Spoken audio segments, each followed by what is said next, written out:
Alright guys, back again here. This is the Umarex TC68. This is the 16 jewel version. Basically what I'm doing now is I'm trying to figure out how to stop, because after you put the modify screw in, once you start using the high power, you start getting, in the 80 gram CO2s, you start getting double feeds. And here's what I've gathered. My information's been a little bit scrambled. I'm still learning as I go, but I said there's one detent back here. Well, there's also another detent right on here. I'll show you that in a second. I'm going to open this up, but and my solution's inside here too. The mod I did. I just did a video shooting. I did a magnet mod. We're on the other side of this breech on the plastic shell. I've got neodymium or rare earth magnets installed. They're 10 millimeters by 3 millimeters, round ones, and I got 3 of them stacked and then 2 of them stacked. And they're right here, side by side. So when you put the ball in, it'll grab it like this. See? Because the ball likes to go forward. Like when you air the marker up, your bolt comes forward. Like there's a little, like the bolt's back here right now, but there's a gap where a ball can fit behind this one. And then when the bolt comes forward, it'll drive and double feed. But I don't think that's where the double feeds are coming from. I mean, unless you put the mag in before you gas up, like the spring power is pretty strong in the magazine, so it drives the ball, especially the smaller balls, like the Canada, anywhere like 682 or smaller. They like to really double feed, and then the larger ones can sometimes get a jam, I found. But what happens is it's going in and getting pushed past the detent, so it's going past this detent like this. It goes up into here. See? Gone. And that's what happened. The ball's pushing in, so it's double feeding. And then when the bolt comes back, that strong, powerful magazine spring is pushing the bolts up.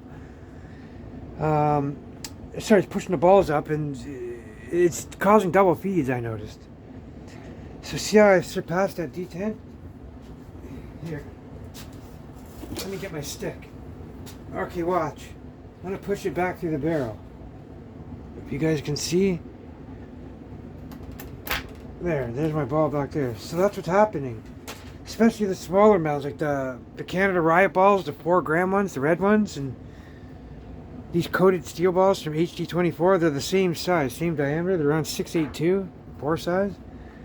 So that's what's happening. They're going up and getting pushed forward, and you're getting doubles. And I don't know, because when you gas your marker up, and then when you put the magazine, the bolt comes forward, so you can't really push through the bolt. So, and then that's what I noticed right here, especially with these white guys, these white balls.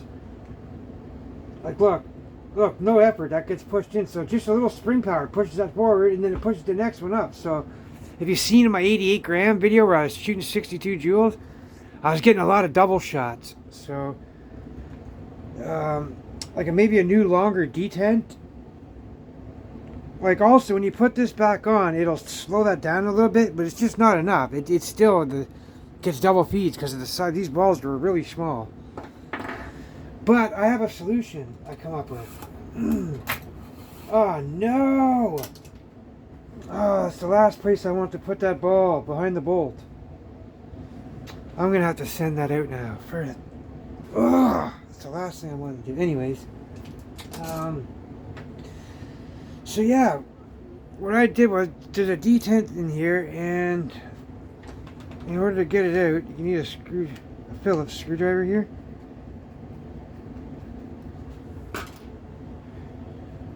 Now, what I went and did is I took some of this rubber. Look, see, there's the detent. It's this little guy right here. This is one of them. So that has to be printed with a longer nub and maybe slightly harder material, because this is really weak, I find. Yeah, like it's really weak.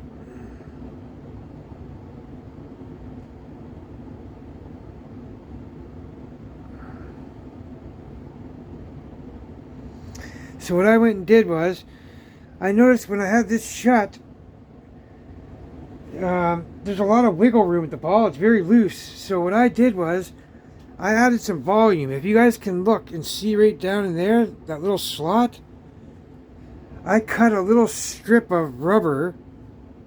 Look, so basically right here, look, there's a piece right there. I don't know if you can see it on there, but there's like a little strip of this rubber padding I'm using, and then there's another strip you put on this little bar right there. But the only difference is mine's down in the gap, so if you flip it upside down, it'll be down in there. So what happens is, what that's doing is, I think I have this in wrong, don't I?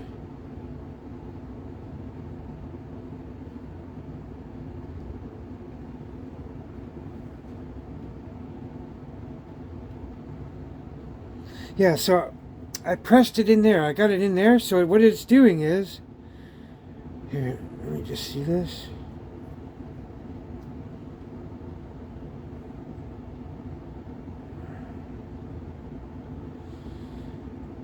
Yeah, so there we go. If you look, see that little line there? See that air gap in between there?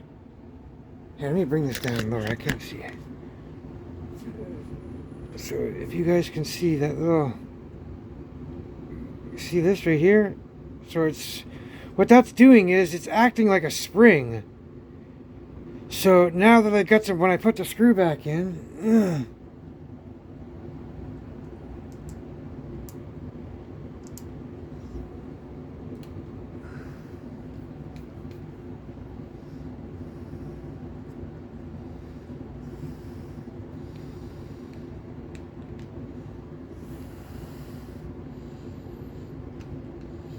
there, now it's got a nice gap. See that? So what that is, that's acting like a cushion, like a spring. Like, I don't know if you can see that right here, but yeah, like, look, see it? So now when I put it in, when this goes down in over on the ball, like there, I put my finger up. Now it's actually squishing the ball. It's compressing it up against the wall, so it's no longer gonna, it won't move forward and it won't move backwards now. Like I'm actually, see that? Or I'm pushing it up. Now that I push that, and once I do this bolt through, there, I can feel it now. It's got friction. Now I can feel the ball rolling. I'm spinning it. It won't move forward. I'm trying to dislodge it into the breech, and I can't with my fingers. So, oh, that's awesome. Because without this, it was so easy. It's just the littlest touch, and it would lodge forward, causing a double feed. Now it's actually compressing the ball in the breech, so it's not going nowhere. And if I want, I can make this is, I can add that rubber stuff, or even Gorilla Tape work too.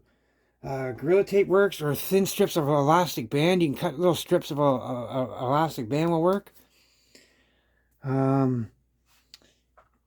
man, I don't know if I'm explaining this properly, but basically what you're doing is you're just taking this piece off, you're adding in the rubber underneath of it just to create some volume, and then when you put it back down, it's going to be higher up. So and then using something that's not solid, because then you can't compress and squish. So that compression and squishing, like I'm even thinking if I can get some springs underneath there somehow, and then when you put this screw back on, it'll only come up as far as the screw, and the spring pressure will keep it pushed. And then that way, when you get smaller balls in the breech, like even when I put the can of riot ball in there, it's squeezing that too now. So it's actually grabbing a hold of the ball. Like I'm very ecstatic with this. But yeah, I've done some shooting, but I don't have any 88 grams. That's, I want to try it to 88 grams and see if it's gonna double feed again. But I don't think it's going to. Just given a, see that ball there, right there in the breech.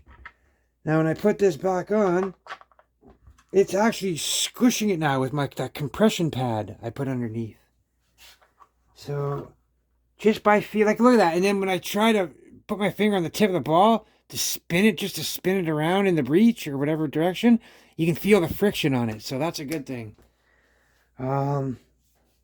Yeah, now we just gotta test her out. So yeah, guys, we'll see you on the next one.